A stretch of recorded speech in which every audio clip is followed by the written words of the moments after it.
Stories from Asgard, Norse Myths, written by Keith and Sarah Cordemartin, illustrated by Matthew Forsyth.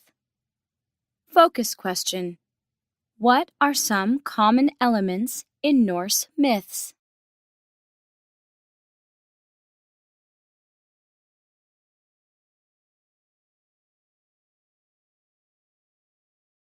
Introduction. Norse people lived between 700 and 1100 CE in Scandinavia, an area of northern Europe. Fierce Norse warriors, known as Vikings, raided many other lands in Europe during this period. In Norse mythology, gods lived in a place called Asgard. They fought an ongoing war against giants. For over 1,000 years, many tales of these battles have been told.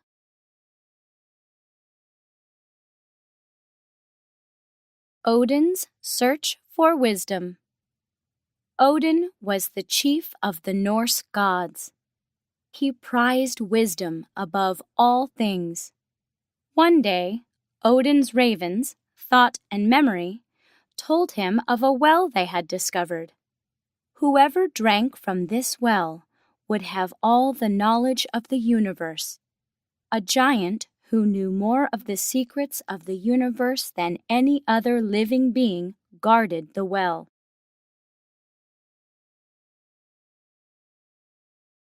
Odin traveled to the well and spoke to the giant. "I can see what happens in heaven or on earth, but I cannot see everything," he explained.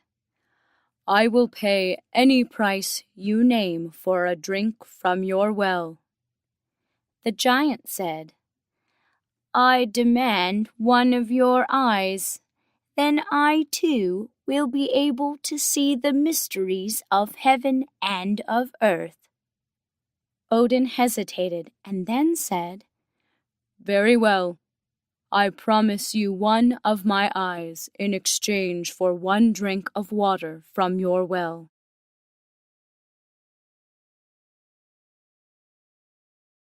The giant slowly filled a cup to the brim with clear water from the well. As soon as it was full, Odin snatched the cup and drained it. Before he rode away, Odin left one of his eyes at the bottom of the well. He became the wisest being in the entire universe, except for the giant himself. From that day, Odin pulled his hat down over his one-eyed face so that no one could recognize him.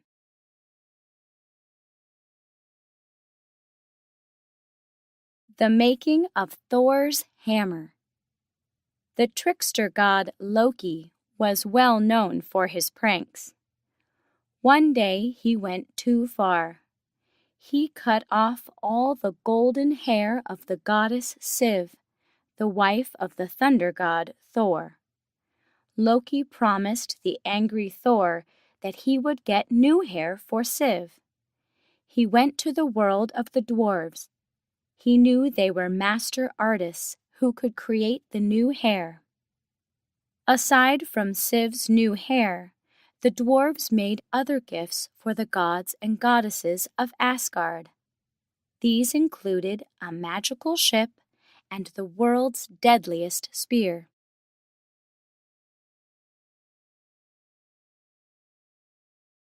Seeing these gifts, Loki's greed overcame him. He took his treasures to another group of dwarves.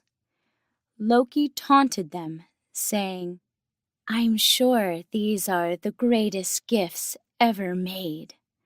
I know you're skilled craftsmen, but I'll wager my head that you can't make anything equal to this." The dwarves accepted the trickster's bet. They made a golden boar that could run faster than any horse. They also made a magical golden ring. As Loki saw these treasures take perfect shape, he became nervous. Finally, the dwarves began to make a war hammer. Loki thought of a way to win his wager. He turned himself into a fly. Then he stung a dwarf on the eyelid just as the hammer came out of the forge. Now the dwarf couldn't see what he was doing. Although he made the most powerful war hammer ever created, its handle was slightly too short.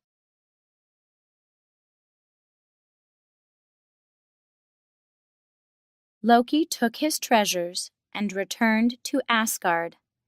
Siv's hair was restored, and the hammer became Thor's weapon from that day forward. Thinking they had won the bet, the dwarves followed Loki to Asgard. As they advanced on Loki to take his head, the trickster thought quickly. He pointed out that while the dwarves had won his head, they had no right to his neck. The dwarves instead sewed Loki's mouth shut as a punishment for his trickery. They left satisfied.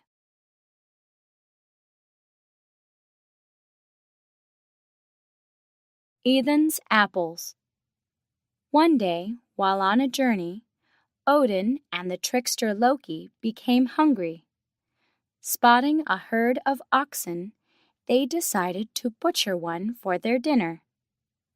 But when they built a fire, the ox wouldn't cook.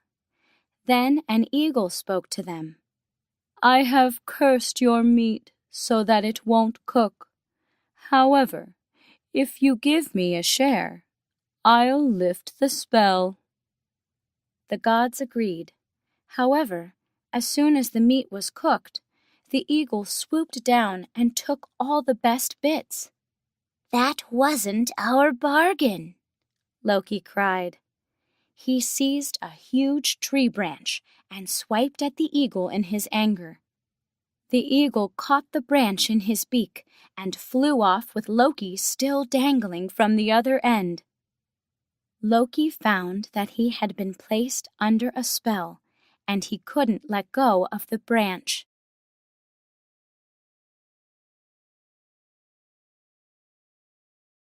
"Who are you?" he asked the eagle, terrified. "My name is Thiassi," replied the eagle, "and I'm a giant in disguise." "Release me," Loki begged. "I won't release you," responded Thiassi, "unless you promise to bring me the goddess Ethan and her magic apples." Loki was silent, for he knew that this would be nearly impossible. Ethan's apples were one of the gods' greatest treasures. The Norse gods and goddesses each ate one of Ethan's apples every day to remain young and beautiful. "Promise," Thiassi insisted, for he wished to have the magic for himself. Seeing no other choice, Loki promised.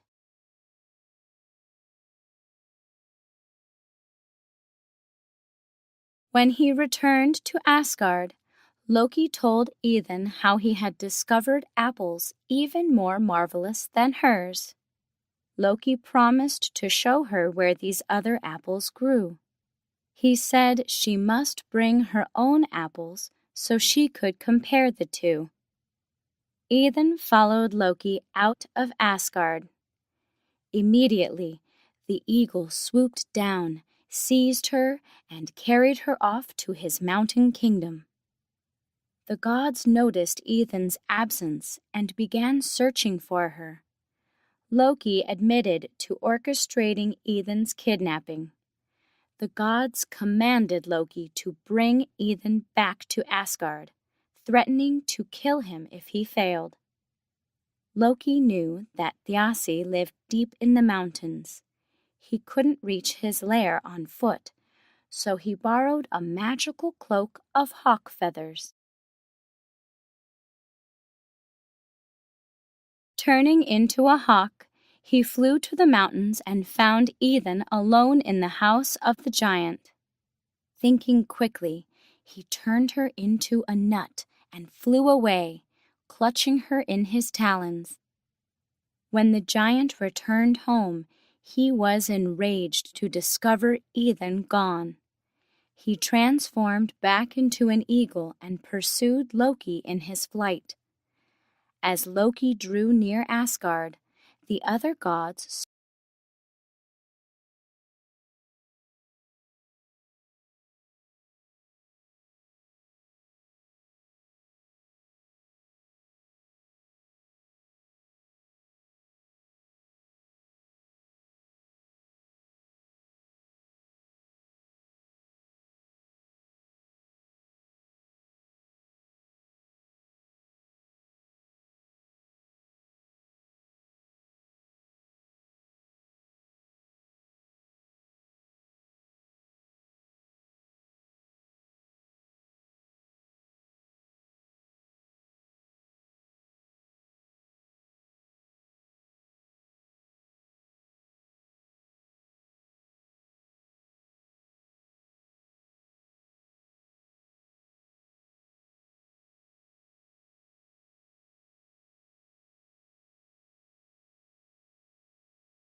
When he returned to Asgard,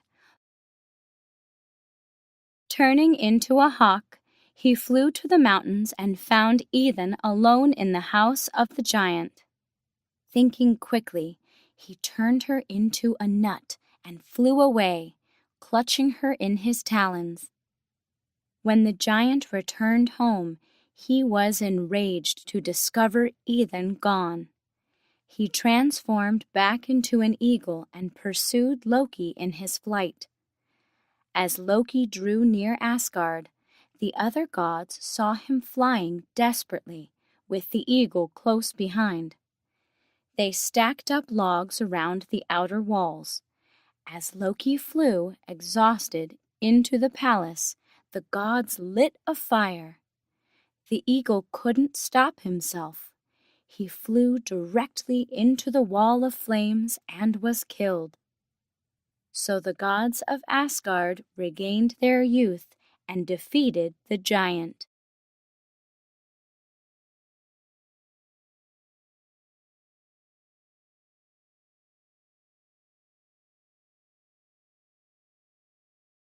Conclusion. Many stories about the Norse gods, like those told here, are tales of conflict between the gods and the giants.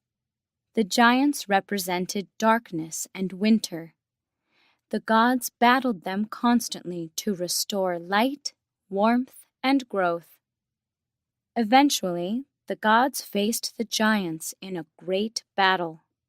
Some of the gods survived and returned to remake the human race. These Norse stories treat life as a cycle. Death and destruction are opportunities to begin anew.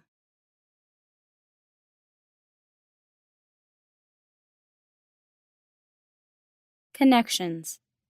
Writing. Write an acrostic poem that explains common traits of Norse mythology. Use the words Norse myths as the acrostic. Art. Research Norse myths to find a story that was not included in this collection. Create a piece of art for the myth.